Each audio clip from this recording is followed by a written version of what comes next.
Yo, what's going on YouTube, and welcome back to another video for The Legend of Zelda Majora's Mask on Nintendo 3DS. Now, if you didn't catch my last video, then be sure to head over to the channel after this one and check it out, as I've got some gameplay for you guys from the very beginning of the game. And I talk about what's new to Majora's Mask on the 3DS. But in today's video, I want to show you guys how to get this, the Gilded Sword. This is the final upgraded version of the Kokiri sword. It has longer reach, does more damage, and will travel through time with you, so you won't lose it when you go back in time. Basically, if you're new to Majora's Mask, this is the sword you want. So, first up, before I tell you how to get it, you're going to need to do a couple of things beforehand to make sure you're fully prepared. First up, you're going to need 200 rupees in the bank. The reason for this is because at the beginning of the game, you can only carry 99. But to buy the first sword upgrade, you need 100 rupees. Bit of a predicament, eh? So, when you put 200 rupees in the banker will kindly give you an adult's wallet, which lets you hold even more. Now, you don't have to do this at this point in time, but it's better if you do it now, simply because when you're working towards this sword, time is against you, so you don't want to be running around trying to find rupees if you're completely out. Now, once you've done that, leave the money in there because you're going to be travelling back in time soon, and when you do that, if you don't bank your money, you'll lose all of it. Then, on top of that, you also need bombs. You're going to need these anyway for the Goron section and Snowhead Temple, so you may as well buy them now, and you can buy a bomb bag from the bomb salesman in the west side of Clock Town. Now, there is an upgraded version of the bomb bag which holds 30 bombs, but I'll show you how to get that in another video. For the time being, this will do you just fine. Once you have these two things in place, head to the Snowy Mountains and begin the Goron section of your quest. Now, I'm not going to walk you through that, otherwise this video would be ridiculously long.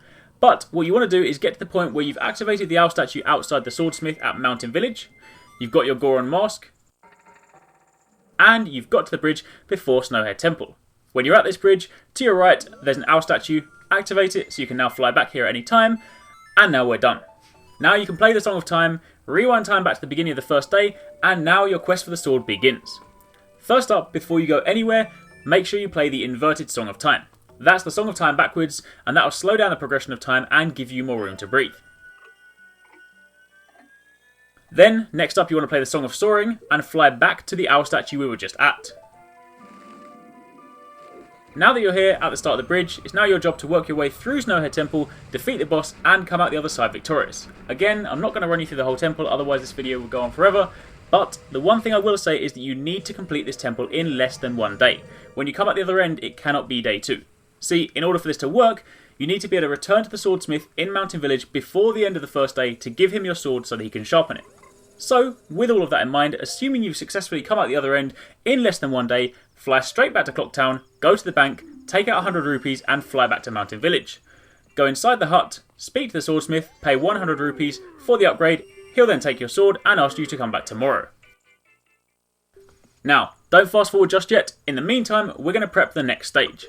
Now you want to head to the Goron village and go to the Powder Keg shop. Once you're there, in order to get certified, you're going to have to perform a test. So the Goron's going to give you a big powder keg and ask you to destroy the boulder blocking the Goron Raceway. This keg has a 2-minute timer, so you need to throw it up the ledges, work your way all the way up, go back across all the islands as if you're going back towards Mountain Village, and then instead of leaving that area, you turn right and you go up that ramp, drop the keg by the big rock, and blow it up. If you've done that successfully, the Goron Raceway is now open. You then need to return to the Powder Keg Goron, get yourself certified, he'll then give you a free powder keg which you can just keep, and now we go back to the Raceway. This next bit is the last hard bit of this quest. Once you've done this, it's plain sailing. See, what's happening right now is that your sword is being turned into the Razor Sword, which is better than what you had, but only lasts for 100 hits, and won't travel through time with you. In order to turn it into the Gilded Sword, you need gold dust, and to get that, you need to win this race. So, you take part in the Goron race, and you win. It's a little bit tricky, but once you get the technique down, you'll be fine. Just make sure on the last leg, you hug that right wall, and take your turns really tight, and then bump into any Gorons that are trying to overtake you. Either way, come out on top and you'll be given gold dust, and a new bottle, which is always handy. Now, by this point it's probably the second day or the second evening. Either way, that's fine. The main thing is you have to have completed the race and got the gold dust before the end of the second day. So, assuming you've done all the above, and it's still day 2, fly back to Mountain Village, speak to the guy, and he'll give you the Razor Sword. Then, once he gives that to you, feel free to play around with it for a bit, but make sure you're watching the timer, because what you don't want to do is be out and about waving that sword around and find that you hit day 3. So ideally, you just give it straight back to him, give him the gold dust, and he'll tell you to come back tomorrow. So, you then go outside, and you can either watch the world go by, or you can play the version of the Song of Time which moves time forward, which is, as you can see here, the double note version. If you do that, select the morning of day 3, walk into the shop, retrieve your sword, and you are now the proud owner of the Gilded sword. More reach, more damage, more power. And that is all there is to it. Now, before I wrap this video up, if you didn't complete the Snowhead Temple in under 1 day, then fear not, all is not lost. All you need to do in that case is rewind time back to the beginning of the first day, play the inverted Song of Time again to slow the progression of time, go back to Snowhead Temple, and when you enter the temple, there'll be a portal.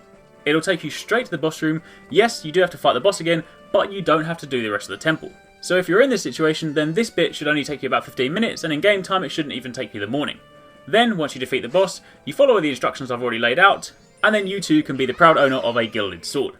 So, that's it from me.